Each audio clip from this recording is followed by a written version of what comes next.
자, 우리 마태 강의 280번째 시간입니다. 280번째. 마태 13장 이제 마지막 부분입니다. 일곱 가지의 천국에 대한 비유 중에서 이제 마지막 7번째 비유입니다. 그물 안에 두 종류의 물고기. 정결한 물고기, 부정한 물고기, 그런 뜻이겠죠. 네, 자, 우리 같이 마태 13장 47절에서 51절까지 우리 같이 봉독하도록 하겠습니다. 또 천국은 마치 바다에 치고 각종 물고기를 모는 그물과 같으니 그물이 가득함이 물가로 끌어내고 앉아서 좋은 것은 그릇에 담고 못된 것은 내어 버리느니라. 세상 끝에도 이러하리라. 천사들이 와서 의인 중에서 악인을 갈라내어 풀무불에 던져 넣으리니 거기서 울며 이를 갈미 있으리라. 이 모든 것을 깨달았느냐 하시니 대답하되 그러하오이다. 아멘. 자, 오늘 우리는 마태 13장 이제 마지막 부분에 왔습니다. 7번째 천국에 대한 비유, 그물 안에 두 종류 물고기라는 그런 부분이죠. 마태 13장에서 7가지 비유가 이렇게 있었습니다. 그래서 네밭에 대한 비유, 그 다음에 그 씨에 대한, 그리고 그 겨자씨에 대해서, 그 다음에 섬말 속에 있는 누룩에 대해서, 그 다음에 밭에 갇혀진 보와 바다의 진주, 그리고 7번째 이제 그물 안의 두 물고기에 대해서, 다음 시간에는 이제 마지막 예수님께서 이 모든 7가지의 천국에 대한 비유를 말씀하신 그 결과, 결미를 보게 되겠죠.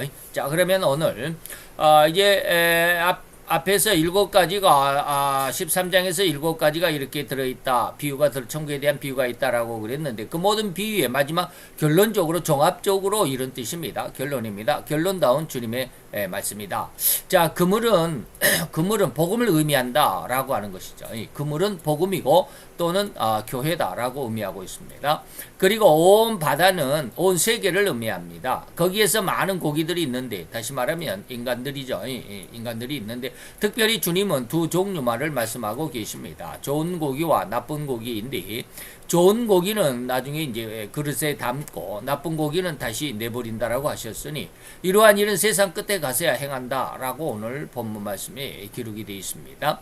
자, 그 일을 하나님의 그 하늘의 천사들이 와서 의인 중에 악인을 골라내서 의인들은 하늘나라에 그리고 악인들은 지옥의 길로 버린다라는 것을 알려주고 계십니다.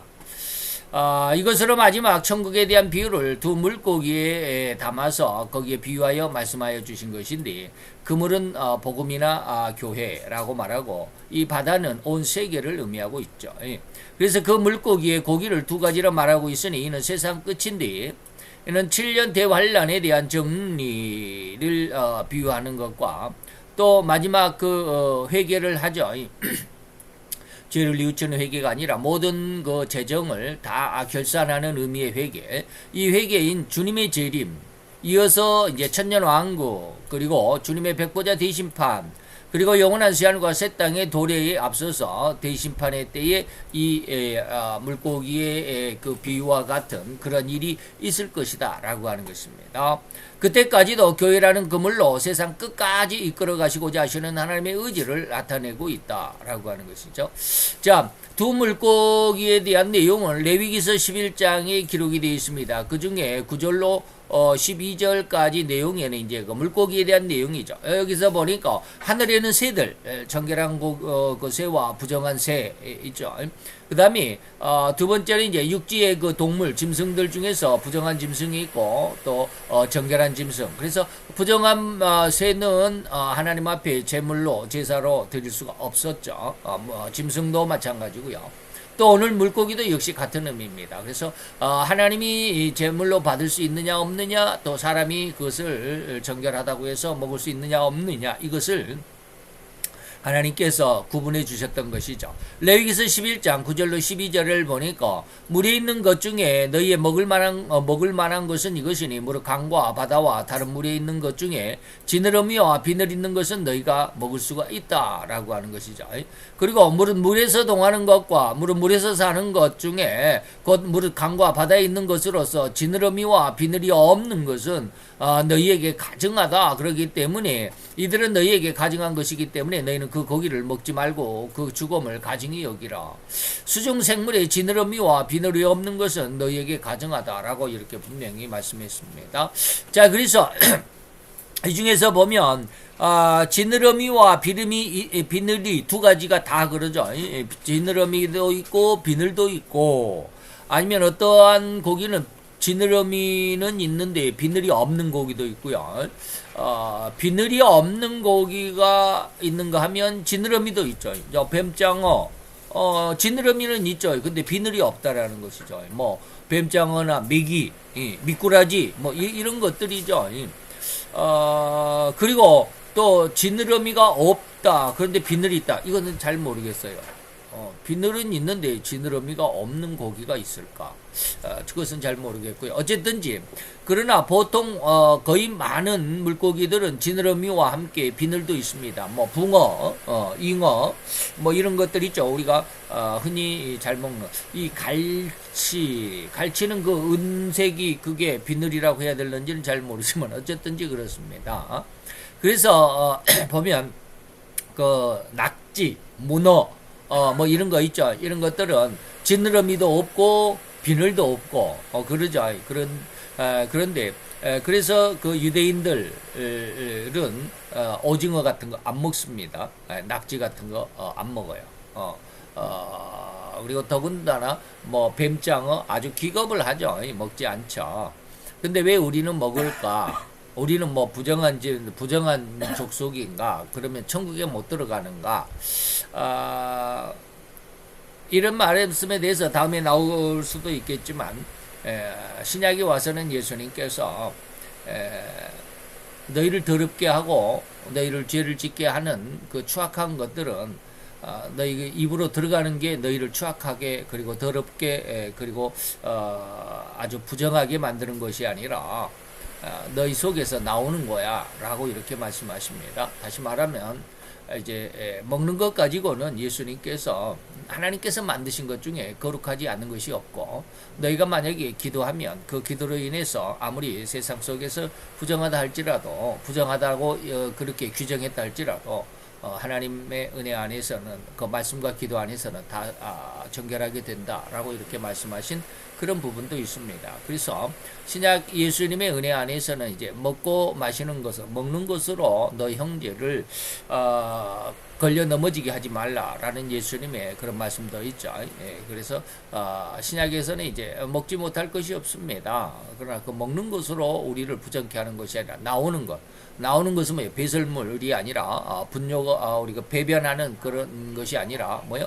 입으로 나오는 것이죠. 그래서 예수님이 그런 말씀을 많이 하셨습니다. 잘 이런 것들을 구분할 수 있어야만 할 것이다라고 생각합니다. 자, 좋은 물고기가 뭘까? 좋은 물고기는 비늘이 있는 것이고 지느러미가 있는 그런 물고기를 말씀하십니다. 그래서 그 의미를 우리는 잘 이해를 할 수 있어야 되죠. 비늘이 있다라고 했을 때는 비늘은 뭐냐면 바다의 짠물이 이 비늘에 의해서 칸막이가 되어 몸 안에 들어가지 못함과 같이 구별되고 하나님의 말씀대로 거룩하게 구별되어 있는 사람들을 의미한다. 비늘이 있어가지고 짠 바닷물이 소금기 있는 짠 바닷물이 몸 안으로 들어오지 못한다. 그럼 몸 안으로 안 들어가나요? 고기들은 아가미를 통해서 짠물을 다 먹고 물속에 들어있는 미생물 아니면 뭐 미네랄 그리고 뭐 플랑크톤 이런 것들을 먹고 살죠. 몸속에 이미 짠물이 들어가는데 비늘만 갖고 그러느냐? 이거 의미입니다. 그래서 의미를 가진 거예요.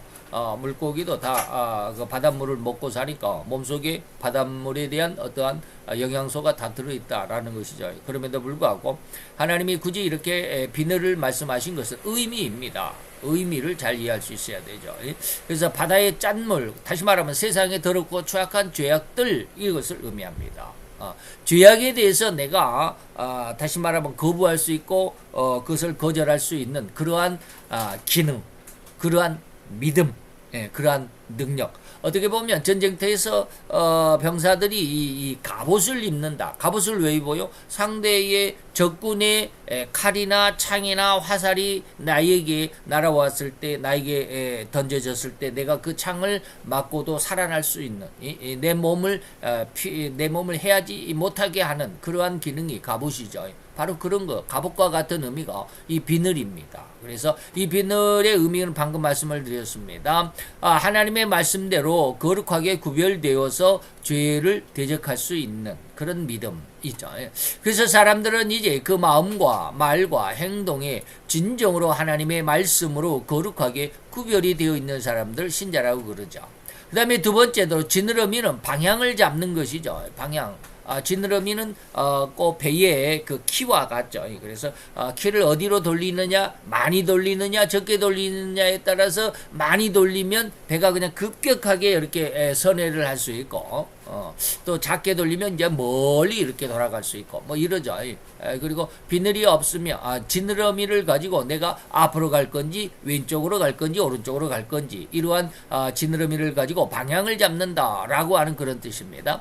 이것은 뭐냐면 자기가 가고 싶은 대로 갈 때 그 방향을 위해 필요한 것인 것처럼 참 성도들은 자기의 갈 길과 방향을 알고 있는 것입니다.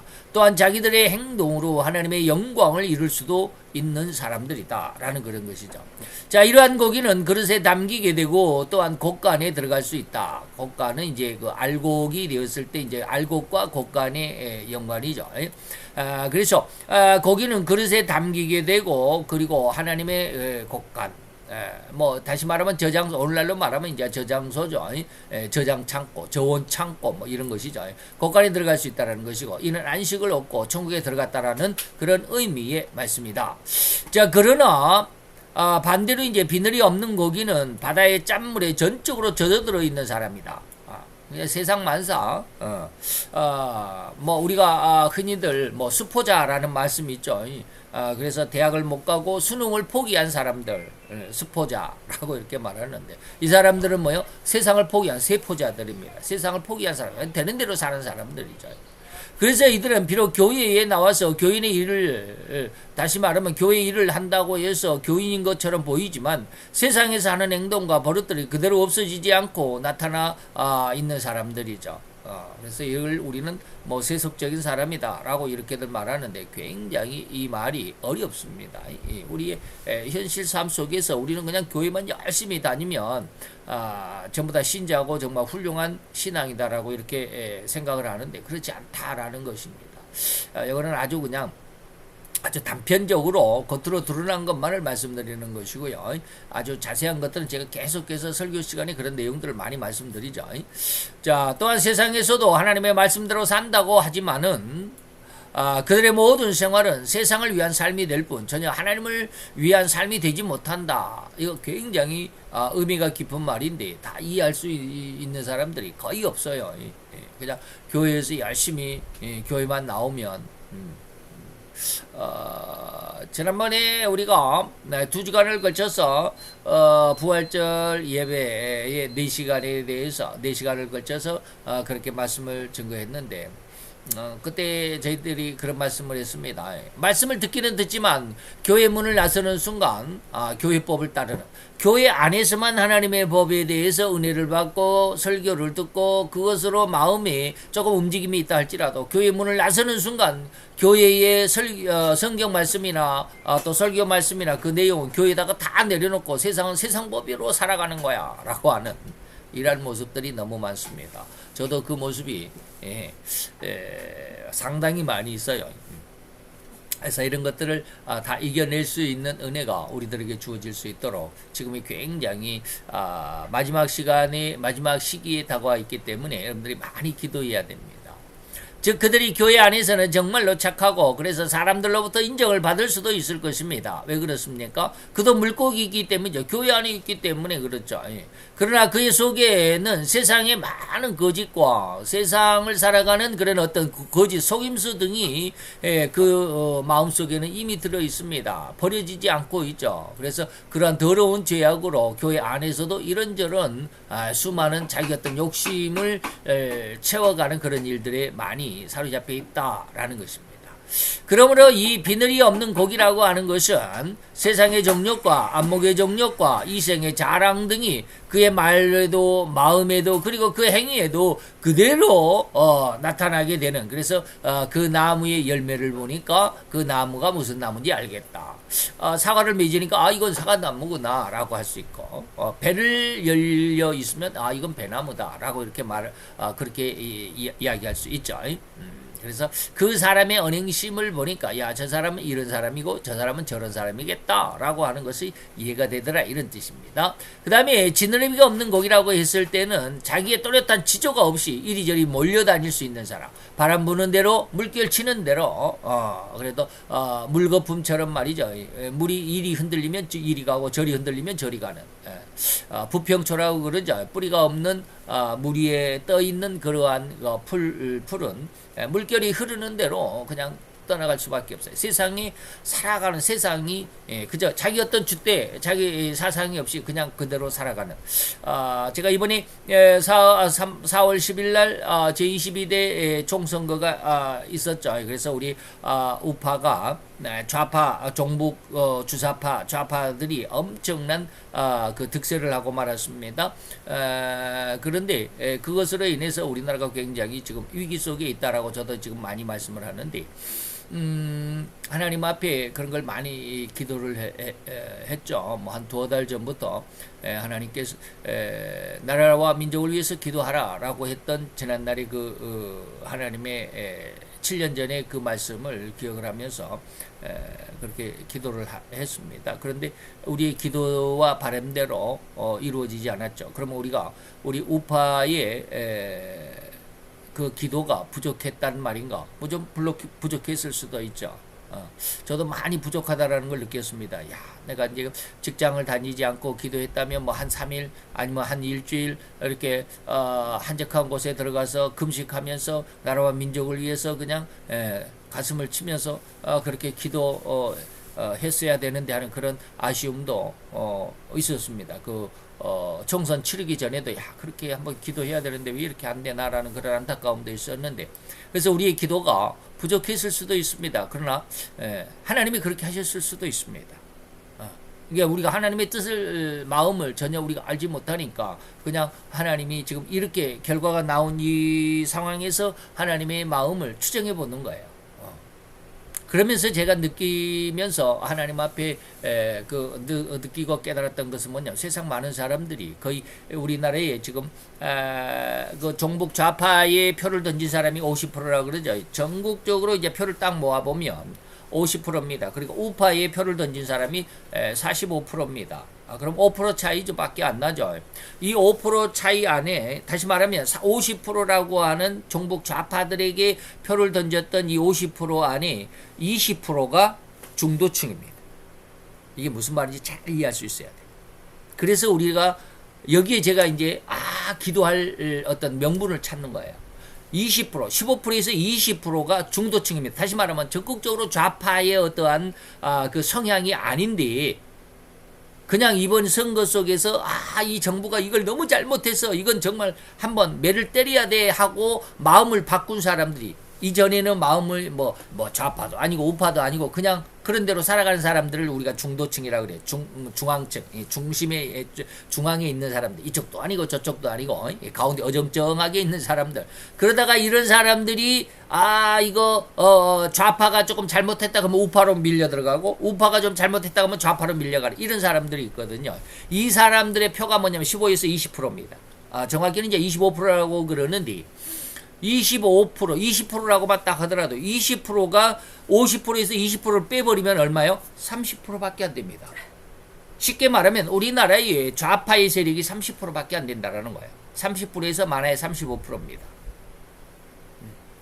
그러면 우파는 뭐예요? 지금 40%에서 45%가 우파입니다. 그러면 이 사람들이 이후에 3년 후에 대통령 선거를 했을 때 어떻게 되겠습니까? 분명히 우파가 이기는 겁니다. 우리나라는 아직은 우파의 어떤 세력이 큽니다. 근데 이제 이번에 뭘 잘못했느냐면 이 중도층의 세력들을 규합을 못했죠. 다시 말하면 정부에서 너무 큰 잘못, 아주 그냥 뭐 큰 잘못도 아닌데 좌파에서 그걸 가지고 그냥 막 문제를 삼고 아주 대서특필하고 그냥 막 언론에다가 막 내리 때리고 그러니까 온 국민이 아이고 정말 저 사람들 그냥 매 한 대 맞아야 되겠네, 대통령이 한번 매를 한번 때려야 되겠네 해가지고 흘러가 버린 사람들이 거의 20%다 이 말이에요. 자, 여기에서 제가 지금 뭘 말씀드리려고 하냐면 하나님 앞에 기도에 방금 제가 기도의 어떤 기도할 수 있다라는 근간을 찾았다라고 하는 게 이겁니다. 자기의 뚜렷한 지조가 없어요. 이리저리 몰려다니는 사람들이 있습니다. 네. 수많은 사람들, 이번에 정치인들 중에서도 이쪽에 있다가 저쪽으로 왔다 갔다 한 사람들 무지무지 많습니다. 자기 어떤 줏대가 없거든요. 그래서 뭐 이리 가면 이리고 저리 가면 저리 가고 그런데 그러면서 지금 제가 이제 4월 10일이 지나고 오늘이 21일이니까 10일 정도를 지내면서 하나님 앞에 여러 가지 그 말씀의 은혜를 얻습니다. 그 중에 최고의 은혜가 뭐냐면 제 나름대로 제게 주신 이 10일 동안의 최고의 은혜가 뭐냐면 정부를 위해서 기도하라는 그런 말씀입니다. 로마서 13장 1절, 디모데후서 2장의 말씀입니다. 너희가 디모데 2장에는 너희가 평안히 살려거든 위에 있는 권세자들을 위해서 기도해라 라고 하시는 말씀. 그 똑같은 말씀이 이제 로마서 13장 1절 2절 그건데 위에 있는 권세자들에게 기도해라 라고 하는 것이에요. 그 말씀이 그냥 우리가 정치인들을 위해서 정부를 위해서 막 기도하라는 그런 뜻이 얼른 생각하면 그런 뜻이지만 저는 그런 뜻으로 받아들이지 않았습니다. 이번에 한 10일 동안 계속해서 그것 이제 우파의 그 총선이 아주 참패로 끝나고 난 다음에 왜 하나님이 이렇게 하셨을까? 그렇게 기도하라고 했는데 그리고 우리나라에 뭐 저는 그렇게 기도하지 못했다 할지라도 저를 제외하고 이 기독교인들 중에서 나라와 민족을 위해서 기도하는 사람들이 엄청 많은데 왜 우리 이 기독교인들 하나님이 기도하라고 그래서 기도했는데 왜 기도하라고 해놓고 기도했음에도 불구하고 들어주지 않는 하나님의 마음은 도대체 뭐야? 이런 걸 위해서 많이 하나님 앞에 힘들어하기도 하고 기도도 하고 그랬어요. 그래서 하나님이 주신 게 그거예요. 사람들이 지조가 없다라는 거예요. 다시 말하면요, 관심이 없어요. 관심이 없어요. 근데 하나님이 원하는 것은 나라와 민족을 위해서 기도하라는 것은 뭐예요? 관심을 두라는 거예요. 관심을 가져라. 그래서 이거 잠언서에는 뭐예요? 너의 소떼, 너의 양떼에 마음을 두라라고 말씀하시기도 했습니다. 우리가요, 관심이 없어요. 여기서 이제 제가 중도층이라고 이제 아까 말씀을 드렸지만 정부야 뭘 하든지 뭐 좌파가 정권을 잡든 우파가 정권을 잡든 뭐 관심도 없는 사람들이 있어요. 그저 나는 내 목숨, 내 가족들 그리고 내 삶이 그냥 평안하면 돼. 나 혼자 열심히 일해가지고 나 혼자 뭐 벌고 그리고 내 가족들 먹여 살리고 그것이 그냥 어려움 없이 그냥 그대로 되어가면 되는 거야. 관심이 정치는 정치인들이 하는 거야. 종교는 종교인들 목사들이 종교는 뭐 하고 나는 관심이 없어 뭐 이런 사람들이야. 그런데 하나님은 뭐라고 했냐면 관심을 가져라. 그래야 이 기독교인들이 하나님의 백성들이 진짜 올바른 사람들은 관심을 갖게 되는. 그래서 정치를 위해서 기도해야 되고 경제를 위해서 기도해야 되고 자연환경을 위해서 기도해야 되고 그리고 하나님의 뜻이 세상에서 어떻게 흘러가는지 그 모든 시대를 분별할 수 있는 눈을 가져야 된다라는 게 이번 10일 동안 하나님 앞에 마음 아파하면서 기도한 결과의 물들이 그거예요. 너희들이 관심이 없어. 도대체 관심이 없어.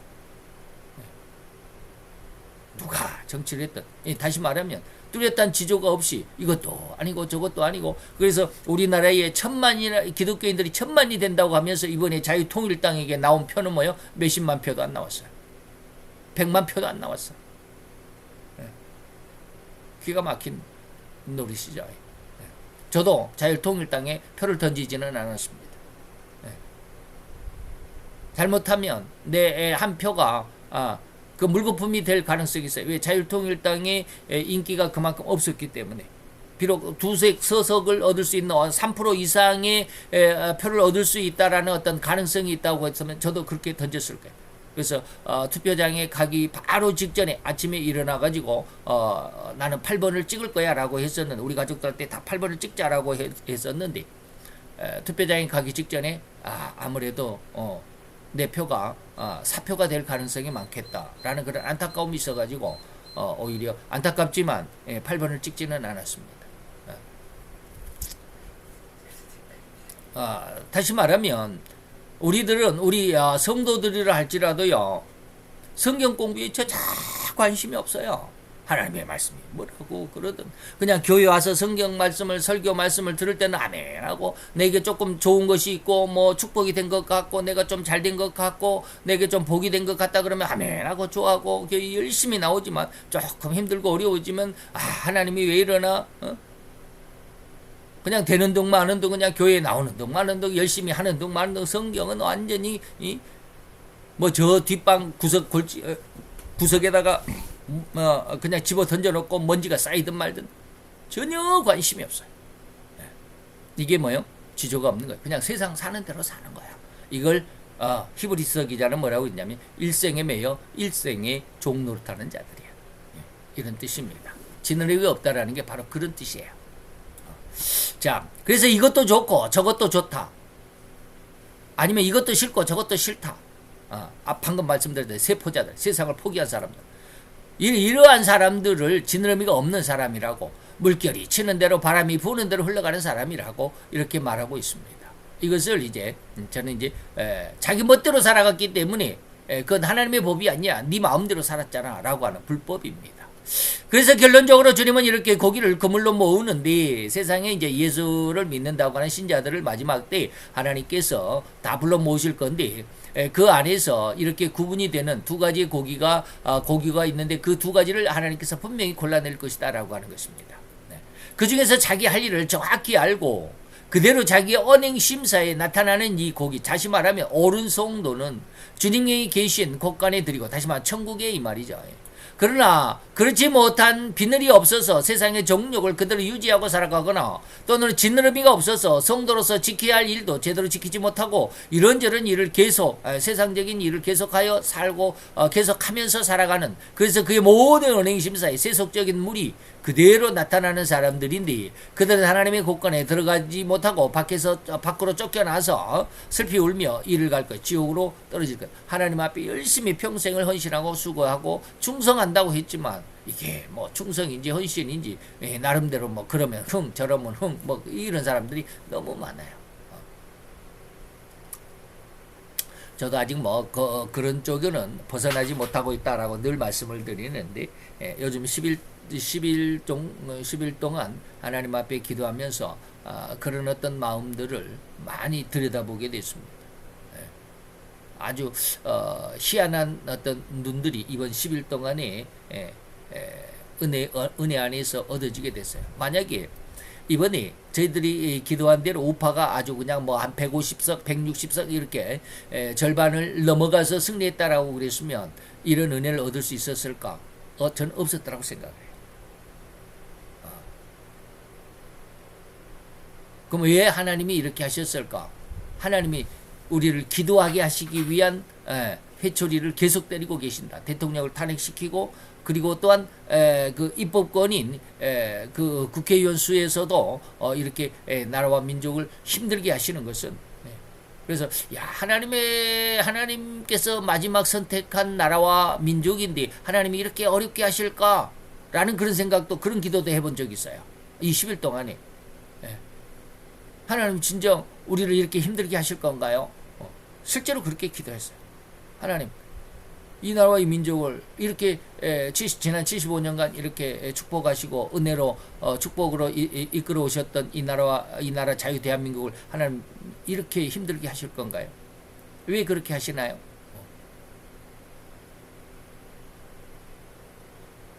그때 하나님이 느끼도록 하신 것이 바로 그거예요.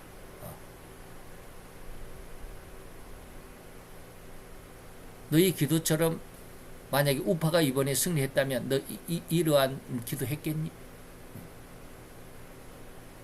내가 너희들을 깨우기 위한, 이 나라 대한민국을 깨우기 위한, 이 나라 대한민국의 기독교인들을 깨워서 나라와 민족을 위해서 기도하게 하기 위한 첫 시발이 대통령을 탄핵시키고, 그런데도 2년 동안 정신을 못 차리고 기도하지 않았기 때문에 이번에 이러한 엄청난 어려운 일, 그걸로 인해서 너희들을 기도하게 하기 위한 과정이었다. 만약에 이것도 이번 이 채찍도 기독교인들이 수용하지 못하면 나라는 완전히 어려움 속으로 휘몰아치게 될 거야.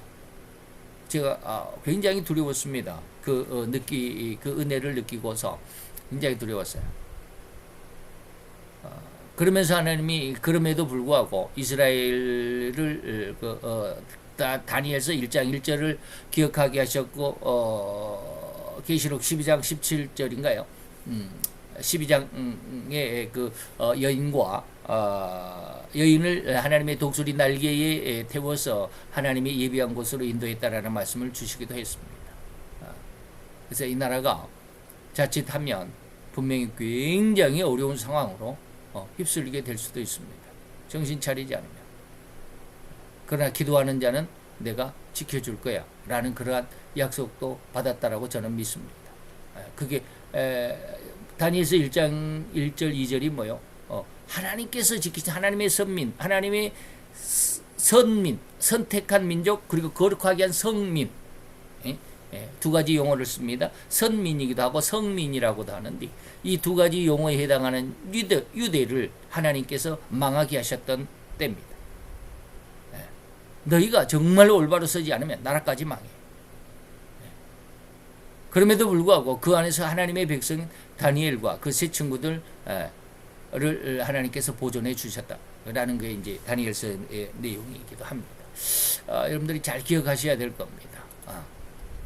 자, 정결한 신앙과 부정한 신앙을 구별할 수 있도록 이러한 비유를 주신 하나님의 의도를 다른 방향에서 한번 다른 쪽에서 한번 들여다보겠습니다. 우리 종교계를 향한 하나님의 징계 사유 중에서 세 가지의 죄가 있습니다. 하나는 뭡니까? 교회를 귀신의 처소로 만들었습니다. 두 번째는 교회를 각종 더러운 영웅들이 득실거리는 그런 아주 그냥 집합 장소로 만들었습니다. 세 번째는 가증한 새들이 모이는 장소로 이 교회를, 이 교계를, 그리고 온 세상을 변질시키고 있는 가장 중심이 교계다. 하나님의 백성들의 장소, 하나님의 백성들의 모임, 이 회다라고 이렇게 말하고 있는 것입니다. 그런데 거기를 세 가지로 우리는 이 하나님의 교회를, 하나님의 모임을 어떻게 바꿨어요? 귀신의 처소로. 두 번째는 각종 더러운 영들의 모이는 곳. 그 다음에 가증한 새, 더럽고 가증한 새들의 모이는 장소로 이 교회를 바꾸고 있다. 여기에 사람들이 다 속는다. 그래서 각종 더럽고 각종 가증한 새들이 모이는 이곳을 레위기서 11장에 그리고 13장에 상징적으로 말씀해 주셨습니다. 그 내용들을 한번 쭉 보겠습니다. 이제 세 번째 가증한 새들은 어떠한 새들인가? 5가지 또는 7가지 이렇게 나누기도 합니다. 근데 5가지를 한번 봅시다. 독수리, 솔개, 엉, 매. 이것은 아주 맹금류들이죠. 맹금류입니다. 왜 이들은 가증한 새라고 그랬을까? 독수리 참 멋지잖아요. 그리고 매, 솔개 뭐 이런 것들 우리가 사냥할 때 이 매를 통해서 우리가 참매라고 하는, 우리나라에는 뭐 참매, 보라매 뭐 이러한 이름이 있는데 이 매를 통해서 옛날에는 막 사냥도 하고 그랬죠. 근데 왜 저들을 가증하다 그랬을까? 그들은 발톱이 억세고요. 날개 쭉지에 엄청난 힘이 있습니다. 날개가 엄청 강하다 이 말입니다. 그러니까 나는데 하늘을 날아가는데 최고의 왕이다. 독수리는 하늘의 왕이라고 그러죠. 날개에 엄청난 힘을 가지고 있습니다. 그래서 그리고 또 부리도 무섭고 눈도 엄청나게 밝습니다. 공중에 올라가서 4km를 내려다본다. 진짜로 그런지 어쩐지는 모르지만 저는 안경을 쓰고도 저 한 100m 앞에 있는 글씨, 조그마한 글씨는 잘 보이지도 않아요. 이거 조그만 글씨가 뭐 어떤 거냐? 자동차 번호판 안 보입니다. 100m만 멀리 있으면 안 보여요. 근데 어떤 사람들 그걸 보는 사람들도 있어요. 야, 대단한 사람들이 눈이 엄청 좋아요. 독수리가 그렇습니다. 공중에 둥둥 떠서 날아다닐 때는 영웅 같죠. 야, 대단하죠. 그래서 새 중의 왕이라고 독수리는 이렇게 불립니다.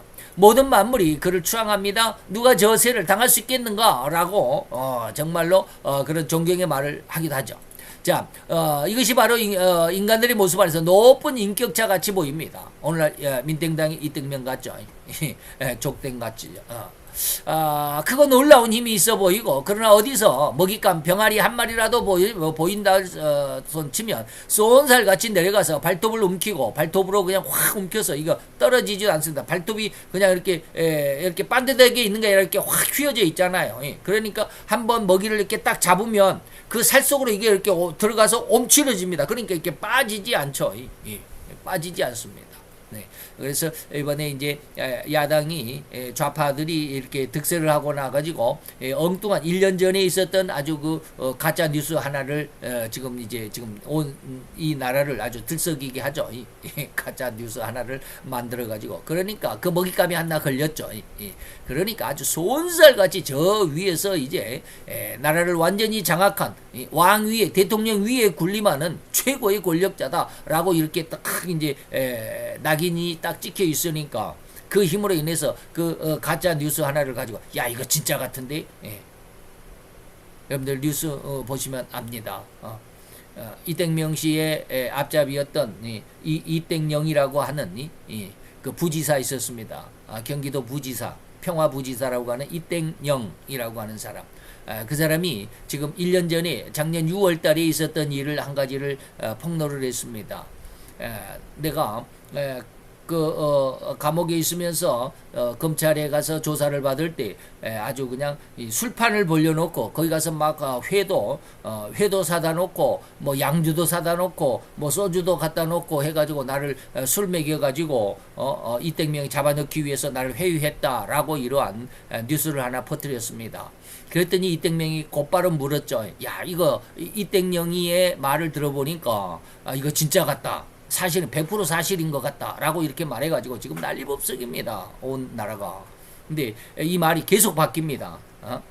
처음에는 A 장소에다가 두 번째는 B 장소에다가 처음에는 또 술을 자기가 마셔가지고 얼굴이 벌게져가지고 술기가 이제 다 취기가 다 이제 해소된 다음에 다시 자기 그 감옥으로 다시 되돌려 보냈다 뭐 이렇게 말을 하다가 뭐 지금은 뭐 컵에다가 뭘 한 잔 줘가지고 냄새를 맡아보니까 술이어서 내가 안 마셨다 그러고 말이 지금 3번 바뀐다 그래요. 전부 다 거짓말이잖아요. 지어내다 보니까 앞뒤가 안 맞아요. 그래서 거기에서 술에 취해가지고 그 술이 깨기까지 자고 나서 이제 자기 구치소로 돌아갔다고 그랬는데 검찰 기록에 보니까 15분 만에 나갔어요. 왔다가 15분 만에 나갔어요. 그런 기록들 기가 막히죠.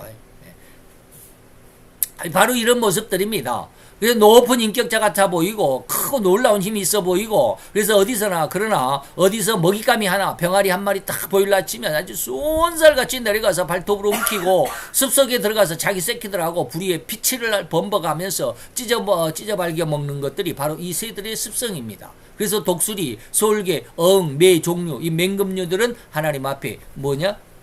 부정한 새다라고 하는 겁니다. 이것이 모두 교계 안에 있는 신앙의 습성을 비유합니다. 오늘 정치계에서는 더 추악한 모습으로 나타납니다.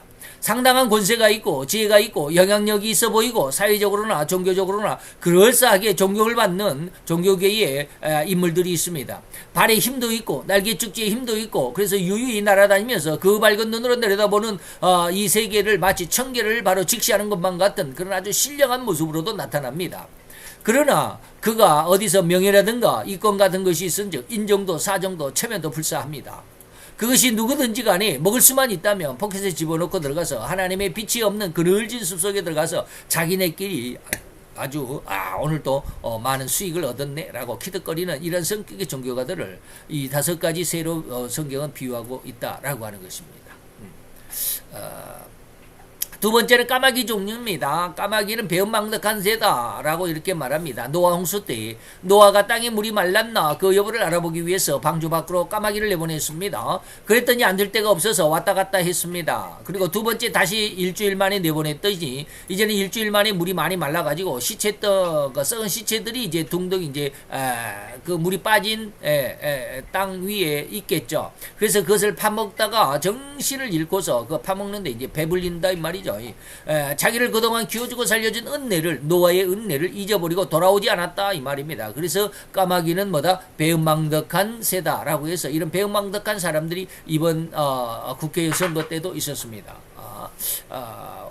뭐 이 당에 있다가 그 당이 뭐 어쩌고 저쩌고 해가지고 그냥 신랄하게 그냥 막 비판하고 저주를 퍼붓고 그래가지고 이쪽으로 이쪽 당으로 왔다가 또 한 2년 있다가 또 가만히 보니까 승산이 없게 생겼으니까 또 탈당해가지고 또 바로 나왔던 그 당으로 다시 돌아가는 거야. 그거 가가지고 또 이쪽 당에 얼마나 또 그냥 막 있는 말 없는 말 그냥 다 그냥 쏟아내는지 말이죠. 그 여자 한 사람 있습니다. 이땡주라고 하는 여자 의원 한 사람 있습니다. 이번에 당선됐나 모르겠네. 이런 배은망덕한 사람들이 있습니다. 그러면서 자기들은 뭐예요? 정의를 위해서 싸운다라는 거예요. 네. 기가 막히죠.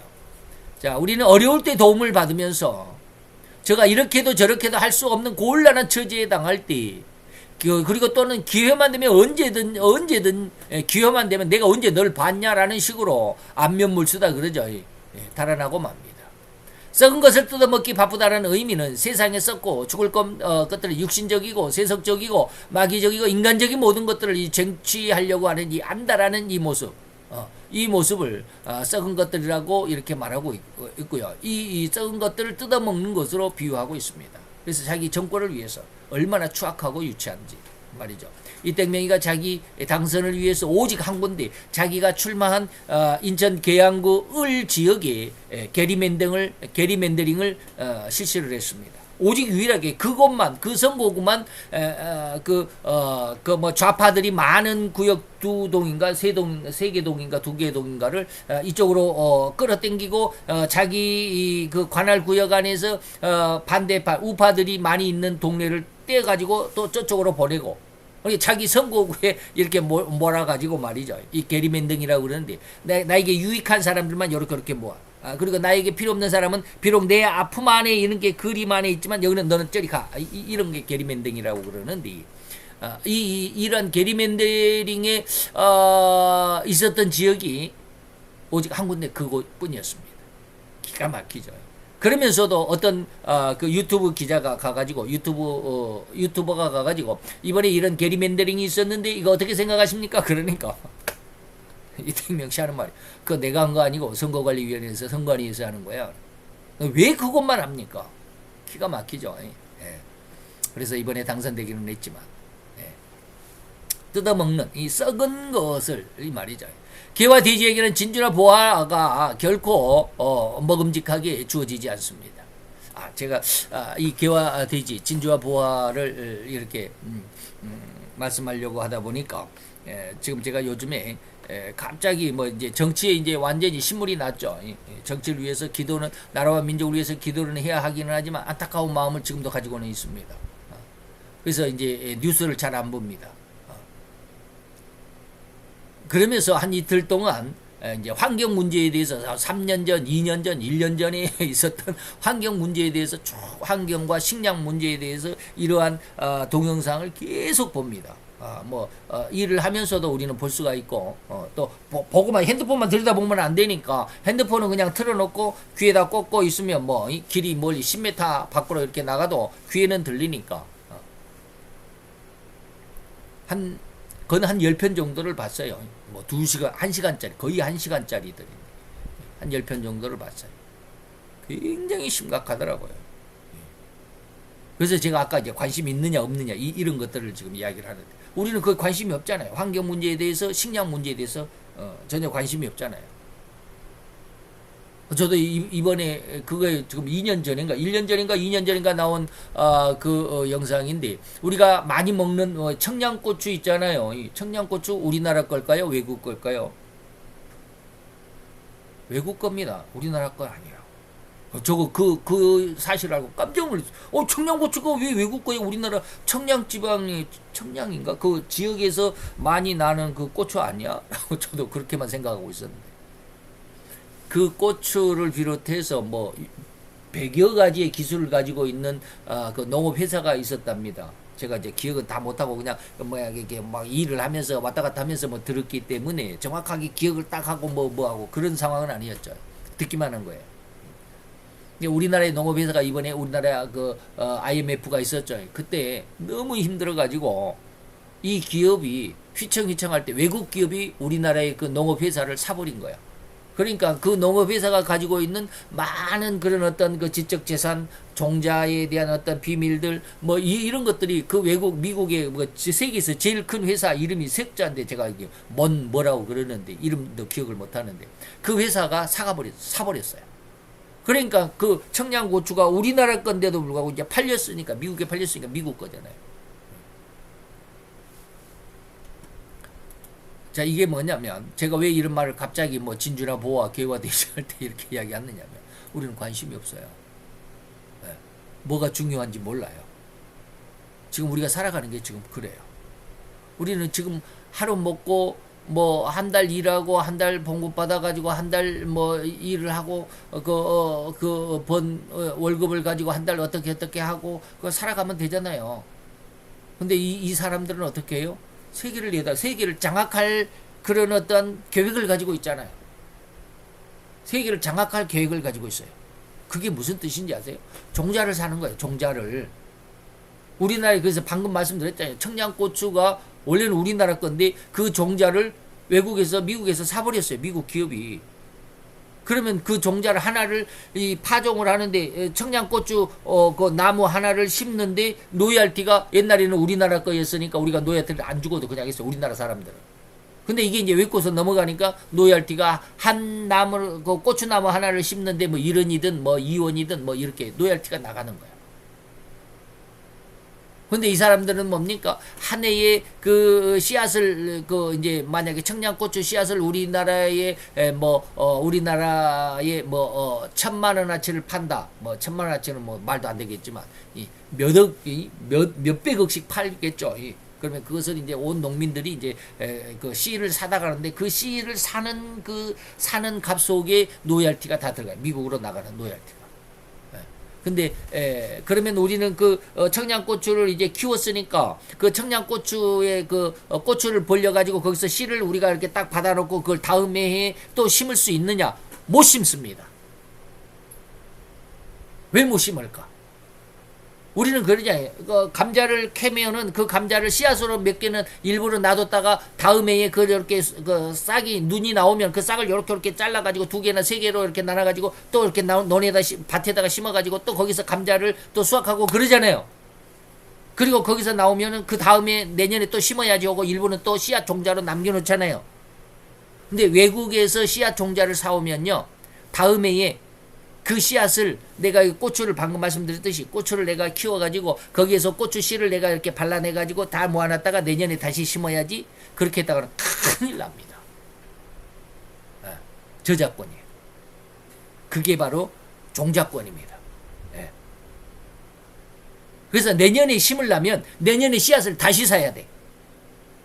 그 씨앗을 만약에 감자를 내가 감자는 아직도 많이 우리나라 게 아직도 많이 있습니다.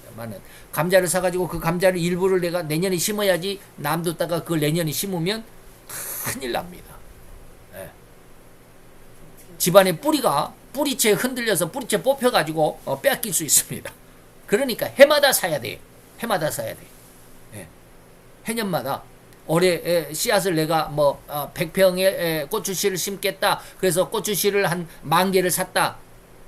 그러면 내년에도 10,000개를 또 사야 돼. 내가 10,000개를 샀으니까 여기서 내가 나온 고추를 가지고 고추 씨앗을 빼가지고 내년에 또 심어야지. 그랬다가는 큰일 나. 집안 뿌리 기둥 뽑혀 나갑니다. 나 그거 보고 깜짝 놀랐어요.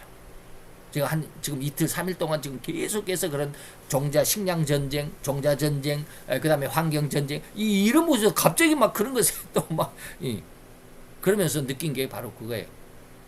아주 큰 비밀을 하나 깨달았습니다. 나중에 말씀드릴게요. 이걸 빨리 제가 하나님의 은혜 가운데서 이 장세원이 빨리 시작이 돼야 되는데 그 안에 이렇게 해야 되겠구나라는 그런 어떤 하나의 그림 설계도가 하나가 세워진 게 있어요. 그것은 함부로 이제 지금은 뭐 시작도 안 했으니까 놔두고. 그래서 이제 그게 이제 에스겔서 7장의 말씀입니다. 에스겔서 7장. 에스겔서 7장의 그 말씀인데 여러분들에게 한번 보여드릴까요? 앞으로 이럴 때가 올 겁니다.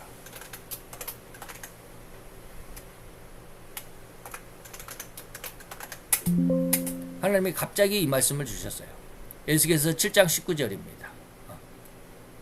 뭐라 그래? 그들이 그 은을 거리에 던지며 엄청난 부자였죠. 그 금을 오염을 똥물같이 여기리니 이는 여호와인 내가 너희에게 진노를 베푸는 날이 너희들이 그렇게 쌓았던 은과 금이 능히 너희들을 너희들을 구원하지 못하며 능히 너희들의 그 심령을 그 마음을 풍족하게 하거나 그 배고픔에 배를 채우지 못할 것이야. 오직 그 금과 은은 너희들을 죄악으로 빠치는 것이 될 거야. 라는 말씀입니다. 이 말씀을 주셨어요. 어저께. 갑자기, 이렇게 해야 되겠다. 다시 말하면, 저들이 지금은 다시 말하면 돈을 어마어마하게 긁어 모읍니다. 그 종자 전쟁 때문에. 종자를, 장악을 하는 거잖아요. 우리나라에도 많은 우리나라의 종자들이 미국의 그 기업에, 이름을 모르겠네. 미국의 그 기업에 빼앗겼습니다. 전 세계가 지금 그렇습니다. 그래서 태국이나 이 베트남 이런 사람들이 그 사람들도 농사를 많이 짓잖아요. 그 뉴스에 보니까 뭐 다 기억을 못 하는데 뭐 한 해에 뭐 20만 명인지 200명인지 20만 명인지 모르겠어요. 그 많은 농부들이 자살해 죽습니다. 왜 그럴까요? 그 종자를 딱 빼앗아 가면 올해는 5원이야. 하나를 심는데 5원을 냈어. 이게 하나를 그 종자를 하나를 사는데 5원을 주고 샀어. 근데 얘들이 종자를 빼앗아 가고 난 다음에는 그 종자 똑같은 것을 하나를 살 때 하나를 이제는 작년에는 5원 주고 샀는데 올해는 어떻게 500원을 주고 사야 돼. 100배가 올랐다 이 말이에요. 100배가. 기가 막힌 일들입니다. 근데 이러한 일들이 벌써 2년, 3년 전에 우리나라의 그 KBS 무슨 방송에서 다 이렇게 다큐로 전부 다 그걸 만들어가지고 어마어마하게 많이 지금 인터넷상에 올라와 있어요. 근데 전혀 관심이 없었잖아요, 우리는. 방금 말씀드렸지. 청양고추가 우리나라 것인 줄 얼마나 알죠. 그죠? 저 그거 보고 깜짝 놀랐어요. 아니, 청양고추가 왜 이미 IMF 때 회사가 넘어가 버렸어. 관심이 없어. 우리는 우리의 생명을, 우리의 미래의 생명을 전혀 관심이 없어. 우리는 어떻게 내가 앞으로 미래를 대비해야 된다라고 하는 이런 게 없어요. 이게 뭐예요? 개와 돼지의 모습이에요. 그냥 먹으면 받았네. 그래서 제가 어저께 어떤 분하고 얘기를 하면서 이런 이야기를 하니까 뭐 시장 장 보고 무엇을 어떻게 하는 건 내가 다 한다라고 그러니까 자기는 그런 거 관심이 없대. 왜 관심이 없어요? 그거 먹고 사는 거 이렇게 우리 가족이 뭘 먹고 이렇게 하는 거 내가 관심을 가져야지. 그러면 자기 부인이 다 이렇게 하는 대로 놔둔대. 아니, 그러려면 뭐 하려고 이렇게 머리를 가지고 사냐? 그냥 돼지처럼 그냥 이거 주면 이거 먹는 대로 꿀꿀 감사하고 개처럼 저거 주면 그냥 멍멍 그것처럼 꼬리치고 감사하고 갑자기 그런 생각이 드니까 막 그런 말이 막 쏟아지는 거예요. 그게 뭐하러 사냐? 우리는 그렇게 살면 안 돼. 관심을 가져야 돼. 관심을. 막 그렇게 했는데. 그러니까 그냥 그냥 간다 하고 그냥 가버리던데. 이 모습이 갑자기 그런 생각이 들어요. 그래서 제가 아까 이제 말씀을 못 드리겠다라고 하는 게 이제 그런 비밀을 하나님께서 말씀 주신 거예요. 저들에게 대항하기 위해서는 내가 이쪽으로. 그러면서 하나님이 요셉은 7년 대풍년 동안에 이렇게 준비해가지고 7년 대기근을 이렇게 이겨냈어. 라고 하는 말씀을 주셨어요. 기가 막히죠? 제가 생각해도, 이게 뭐, 자우지한테 그거 될런지 어쩔는지 모르지만 지금 하나님 앞에 대비해야 된다라는 그런 기도를 어저께 그저께를 통해서 많이 합니다. 세 번째는 이제 타조 종류입니다. 타조는 날개가 있는 새입니다. 그런데 그 새에게는 다리 역시 엄청난 억센 다리죠. 굉장한 다리죠. 달리기 선수죠. 그런데 급한 일이 발생하면 이 새기 때문에 날아가야 되는데 날아서 피하지 못합니다. 새가 날개가 있는데 날개를 사용하지 못해요. 오히려 그 강한 다리로 내리달려서 얼마나 빠른지 도망가기도 합니다. 자, 이러한 상황은 마치 성도가 성도로서 어렵고 힘든 상황이 다닥칠 때 기도하고 하나님과 씨름하듯이 야복강가의 야곱의 씨름과 같이 하나님과 씨름해가지고 하나님 앞에 기도해가고 기도의 응답을 얻어내는 것이 아니라 이런 동행함과 같은 그런 성도의 열매가 있어야 되는데 그런 게 아니라 오히려 성도답지 못한 언행심사가 열매로 나타나는 거예요. 그러니까 자기 마음대로 산다 이 말입니다. 하나님 앞에 어려움이 있으면 하나님 앞에 엎드려서 기도하고 응답을 받고 하나님의 가르침을 받고 그래서 이렇게 해야 되겠다 저렇게 해야 되겠다 세상을 이렇게 살아야지 이런 게 아니다라. 그죠? 세상이 원하는 대로 이렇게 하면 오늘은 즐거운 날이 내일은 저런 어떤 모임이 있으니까 모임에 가서 이렇게 저렇게 즐거움이 있겠지 이렇게만 살아간다 이 말이야. 어디에 가야면이 아니죠. 어디로 가야만 나의 이러저러한 어려움을 도와줄 자가 있을 것인지 누가 나를 도와줄 것인지 누가 나에게 기쁨을 주고 누가 어떠한 쾌락이 있을 것인지 하는 세상의 일과 그 처리의 방법을 모색하는 데는 너무나도 빠르고 능력이 있다. 이것이 타조의 모습입니다. 그래서 왕하 1장에 보면은 아합이 죽은 후에 모압이 이스라엘을 배반했습니다. 모압이라는 나라가 이스라엘의 관할이 있었는데 북쪽 이스라엘이죠. 아합 왕 이후에 그 다음에 아시아가 사마리아에 있는 그 다락 난간에서 떨어져 이때 이스라엘의 왕 아시아가 있었는데 그가 이제 수도 서울이 사마리아죠. 북쪽 이스라엘의 수도가 사마리아입니다. 사마리아 그게 자기 수도 궁에 있을 때 뭐 했는지 모르지만 다락에 올라갔다가 거기서 떨어져 가지고 병들었다 이 말입니다. 이때 하나님 앞에 기도해야 그래도 사마리아 북쪽 이스라엘도 그래도 하나님을 믿는 족속이니까 하나님 앞에 병에 대해서 묻고 하나님 앞에 병에 대해서 좀 나음을 구해야 되는데 사자를 보내어 저희들을 이르되 에그론의 신 바알세불에게 물었다. 내 병에 대해서 내가 낫겠나? 라고 우상에게 빌었더라 이 말입니다. 자, 그래서 하나님이 디셉 사람이 누구의 엘리야를 보냈습니다. 아시아에게 엘리야 아합 왕 이후에 다음 때 왕이 아시아인데 이 아시아가 난간에 떨어져 가지고 병이 들었습니다. 그랬더니 하나님께 기도한 것이 아니라 바알세불에게 병을 기도했다 이 말이죠. 이때 하나님께서 그 아시아에게 사람을 보냈는데 누구를 보냈냐면 엘리야를 보냈습니다. 엘리야가 아시아를 만나서 뭐라고 그랬느냐면 이스라엘이 하나님이 없어서 너희가 에그론의 신 바알세불에게 물으러 갔느냐 이런 것이죠. 그러면서 하나님이 이렇게 말합니다. 네가 올라간 침상 다시 말하면 네가 지금 침대에 병 들어가지고 침대에 누워 있잖아. 다시는 내려오지 못할 거야. 이게 뭔 말이요? 죽는다 이 말이야. 이 세상적인 모습으로 자기 문제를 해결하려고 했던 아시아다라. 이걸 지금 말씀드리는 겁니다. 이스라엘의 왕 아시아가 병들었을 때에 여호와 하나님께 구하는 것이 아니라 오히려 사마리아의 우상인 바알세불에게 구했던 것이죠. 마치 타조가 달릴 때 작기는 하지만 날갯짓을 퍼덕거리긴 합니다. 새니까 날개는 있죠. 근데 그 날개가 자기 몸뚱아리를 공중으로 날아 올릴 만한 힘이 없어요. 크기도 작고 힘도 없고 날개를 퍼덕이기는 하지만 달리는 데 선수예요.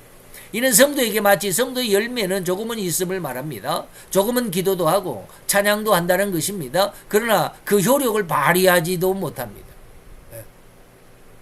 그 효력을 발휘하지도 못할 기도도 하고 발휘할 수도 없는 찬양도 하고 이것이 바로 그들의 타조와의 신앙의 모습입니다. 이러한 성도들이 많다 이 말입니다. 경건의 모양은 있지만 경건의 능력이 없다 이런 뜻입니다. 마치 열처녀 비유에서 미련한 다섯 처녀의 내용과 같이 지금은 활발한 신앙생활을 할 수는 있지만 여분의 기름을 준비하지 않고 있다. 급박한 때에 등잔을 켤 수가 없다 이런 뜻입니다. 그 다음에 네 번째 빨리 갑시다. 너 엉뚱한 말을 해가지고 시간이 많이 가네. 이제 황새, 학, 두루미 종류죠. 아주 우아고 아주 그냥 자태가 아주 그냥 우아한. 이거 뭐라고 그래야 돼? 고귀한. 뭐 이런 말이 필요한. 이런 말을 들을 만한 새들이죠. 황새, 학, 그 다음에 두루미 이런 종류입니다. 논두렁에 한 다리를 착 올려 접었고 한 다리로만 이렇게 딱 접어들고. 날개를 접고 부리를 하늘로 향해 눈을 지그시 감고 있을 적에 그 목이 뭐 S자형으로 이렇게 멋지죠. 천개의 신비경에 깊이 잠겨 있는 것만 같습니다. 아름답다 이 말입니다. 외형은 그렇지만 그 발 옆에는 죽은 개구리가 미꾸라지가 발가락 사이에 끼어 있다. 잡았다 이 말입니다. 그것을 찢어먹기 바쁩니다. 매도 마찬가지였습니다. 매, 솔개, 독수리인 거. 가장 거룩한 척, 가장 신령한 척, 가장 충성하는 척하면서 자기 취미와 자기 사리사욕에 능글맞은 모습으로 앞뒤를 가릴 것 없이 인정이나 사정이 없이 아주 그 쟁취하는 자기 사리사욕을 쟁취하는 이런 모습을 비유한 것입니다. 그러고는 주둥이를 풀에 싹싹 닦아버리고 또 아무 일도 없다는 듯이 고귀한 모습을 다시 갖추고 고개를 척 쳐들고 S자 모양으로 아름다운 선을 뽐내고 있다 이 말이죠. 한 예화가 있었습니다. 한 남자가 부인이 죽고 아내를 다시 얻었습니다. 아기는 죽고 아내를 다시 얻었는데 자기 아기가 갑자기 죽었어요. 그리고 새 아내는 그 자기 아이를 돌봐줄 거라고 믿었던 새 아내는 자기 재산을 가지고 도망가고 말았습니다.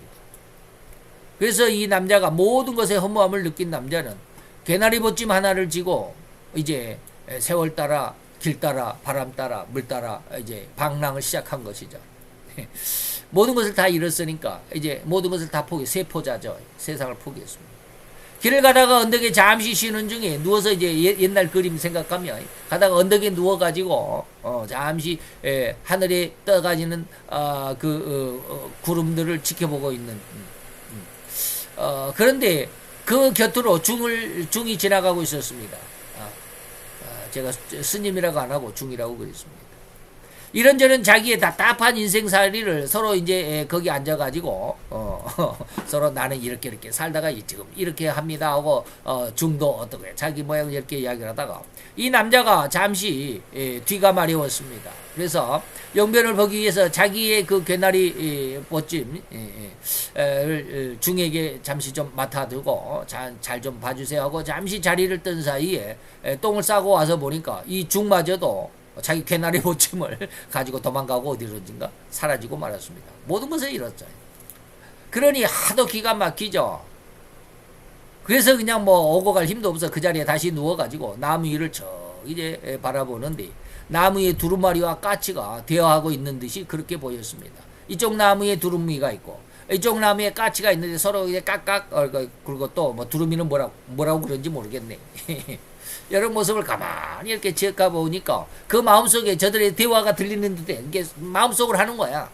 까치가 이렇게 이야기합니다. 황새야 너는 왜 그렇게 눈을 감고 있니? 라고 이렇게 물어보니까 황새가 나의 눈이 쭉 찢어져 가지고 내 눈을 보는 이 상대들이 무서워할까 봐서 안타까워서 이렇게 눈을 감고 있단다 라고 그러니까 까치가 야 참 기가 막히거든요. 상대를 생각한다라는 그 황새. 그래서 다시 물었습니다. 황새야 너는 왜 여기 좋은 나무에 앉아있지 않고 거기 죽은 나무에 앉아있니? 라고 또 물었습니다. 그랬더니 황새가 대답합니다. 내 똥이 하도 독해서 나무마다 다 죽었구나. 이 황새가 많은 뭐 숲 있죠. 이 소나무 숲은 황새가 많이 자리 잡고 있으면 그 숲 전체를 죽어버립니다. 황새 똥에 의해서 소나무가 살지를 못합니다. 엄청 독해가지고요. 그래서 나무마다 다 죽었구나. 그런데 또다시 좋은 자리에 좋은 나무에 앉아서 또 똥을 싸면 그 나무도 죽을 거 아니야. 그래서 내가 아예 죽은 나무 위에 앉아있단다. 야 참 기가 막히죠. 소나무를 생각하는 이 황새의 마음이. 그래서 까치가 생각하기를 너무도 착한 마음을 가지고 있는 황새를 기뻐했습니다. 야 참 훌륭한 새구나. 그래서 말하기를 황새야 내가 내 새끼를 위해서 먹이를 구하러 가야 되는데 네가 잠시 내 새끼 좀 돌봐주자. 너무나 착하고 너무나도 훌륭한 인품에 두루미를 만났잖아요. 그래서 자기가 이제 또 내 새끼들을 위해서 먹이를 잡으러 가야 되는데 잠시 두루미에게 맡겨놨습니다. 황새가 그럽니다. 그래 아무 염려하지 말고 다녀오렴 그랬습니다. 그래서 까치가 이제 신나게 날아서 먹이를 물고 다시 돌아와 보니까 새끼들이 한 마리도 없었습니다. 당황한 까치는 황새에게 물었습니다. 황새야 내 새끼들 부탁하고 내가 먹이를 구하러 갔다 왔는데 내 새끼들이 어디 갔니? 너 못 봤니? 그러니까 황새가 대답합니다. 네가 알다시피 네가 보고 있다시피 나는 이렇게 눈을 딱 감고 있으니 아무것도 못 봤다. 실상은 뭐야? 이 황새가 까치 새끼들을 다 먹어치우고 입을 싹싹 닫고 눈을 다시 지그시 감고 있으면서 시치미를 떼고 있는 그런 상황이었습니다. 무슨 말인지 이해가 되시죠? 자, 이런 상황을 보고서 그 남자는 이 세상을 한탄하는 마음이었습니다. 오늘날에 이런 황새 같은 사람들이, 이런 황새 같은 목회자들이 얼마나 많은지 말이죠. 참으로 하나님의 성경은 위대합니다. 왜 그럴까요? 왜 위대하다고 말합니까? 이런 일이 있을 거야라고 하나님이 그렇게 예언을 해 주셨습니다. 근데 그런 그 예언의 말씀을 읽는 자들부터가 지금 그렇게 더럽고 가증한 새들이 되어가고 있다 이 말이에요. 과연 이 세상에 누가 있어 이 성경의 예언을 가로막을 자가 있겠는가? 기가 막히죠. 다섯 번째 박쥐나 대승입니다. 너무나도 다 됐네요. 예. 박쥐는 짐승에게 가면 새끼를 낳기 때문에 나는 짐승이야, 포유류야, 젖을 먹이는 거, 새끼를 낳아서. 그러나 새들에게 가면 나도 날개가 있으니 새라고 합니다. 그죠? 여기에 가면 이렇쿵, 저기에 가면 저렇쿵 하는 거예요. 이는 마치 정치계에, 정교계에 다 같이 능력과 영향력으로 나타나는 이중적인 삶을 살아가는 자들을 의미하고 있습니다. 또한 대성이라고 하는 새가 나오는데 구역, 옛날 우리나라 처음에 했던 구역에는 침새라고 번역이 되어 있다고 합니다. 옛날 처음에 우리나라의 번역본이, 우리는 지금 이 구역본에서 개역 한글판 예전에 썼다. 우리는 지금 개역 한글판을 씁니다. 저는 개역 한글판. 그 다음에 몇 년 전에 개역 개정판이 나왔습니다. 개역 개정판. 그래서 개역 개정판이 나왔을 때 제가 많이 저 혼자 분노했습니다. 우리나라는요, 성경을 딱 한 군데에서만 편찬합니다.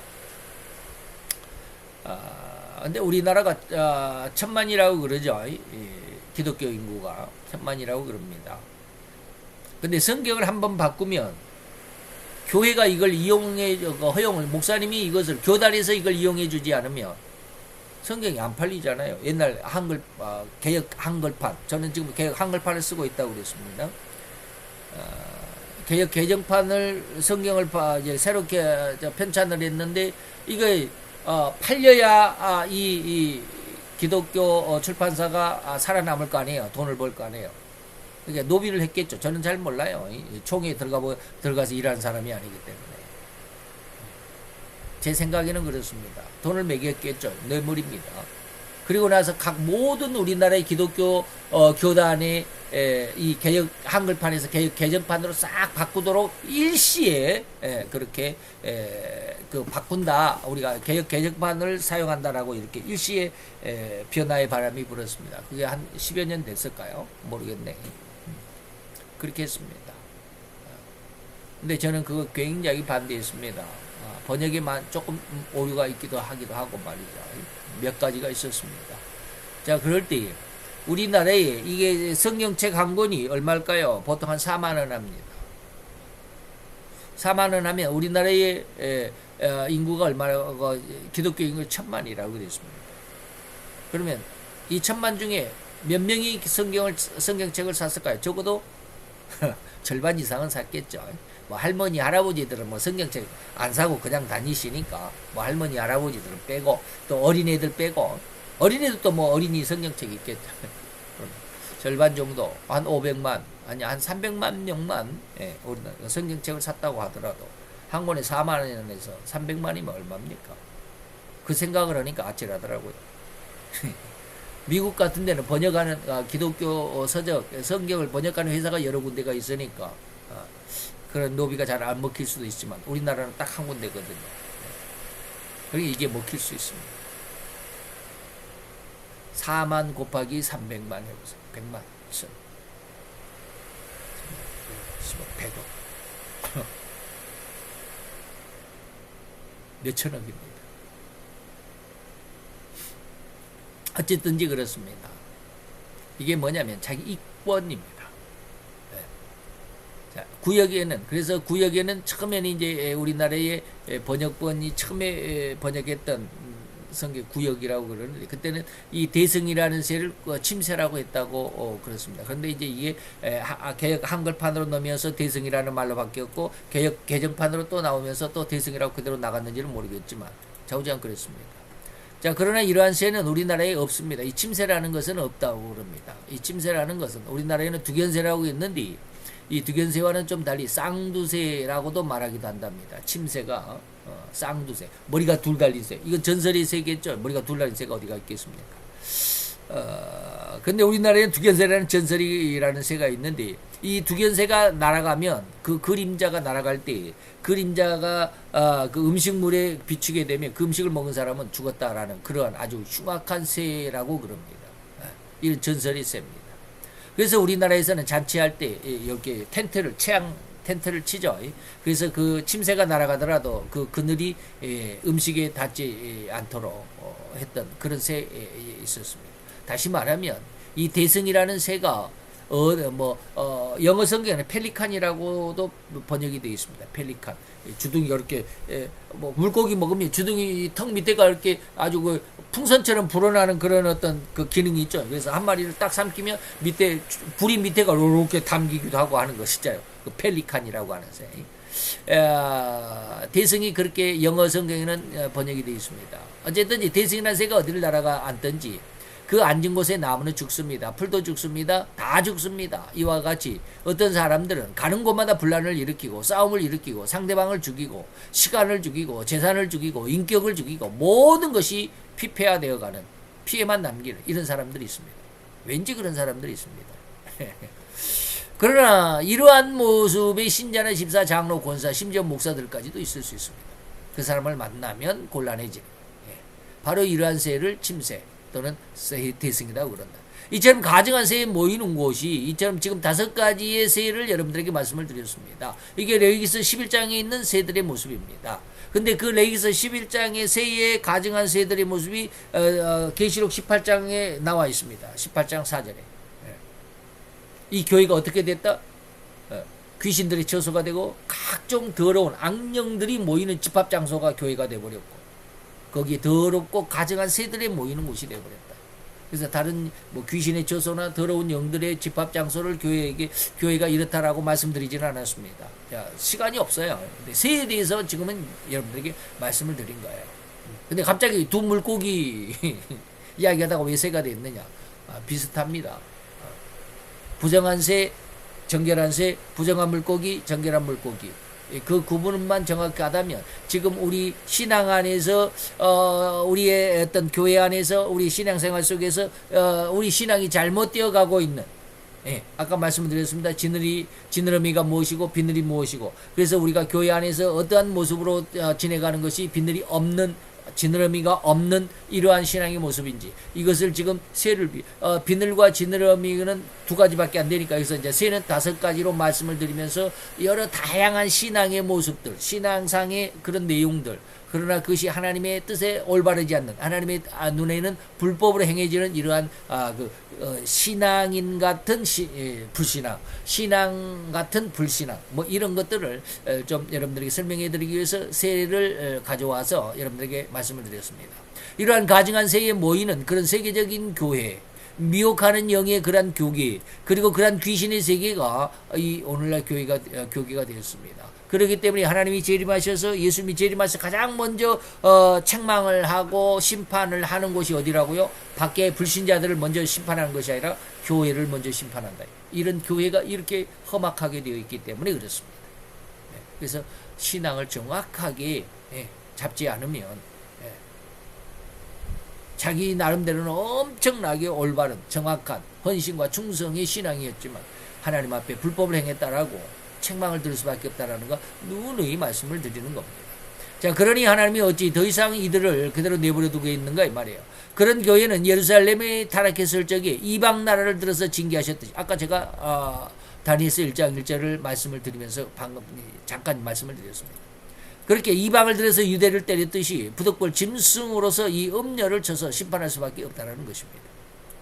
이로써 이제 우리는 마태이 13장에서 7가지 비유는 안식제 천국에 대해 이 말씀들을 많이 드렸습니다. 시간이 많이 갔지만 여러분들 오늘 잘 기억을 해 주셨으면 좋겠습니다. 제가 말씀을 오늘 많이 여러 가지 설명을 드렸던 만큼 여러분들의 기억 속에 우리 신앙의 아주 올바른 아니면 잘못된 이 신앙이 무엇인지를 좀 그 가늠이 되었으면 좋겠습니다. 기도합시다.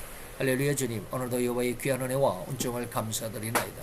주의 영광 앞에 아버지 하나님이 우리로 인해서 하나님이 진실로 하나님이 선이 온전히 그리고 기뻐하실 만큼 아름답고 귀한 신앙이 신앙으로 잘 자라갈 수 있게 되기를 주여 원합니다.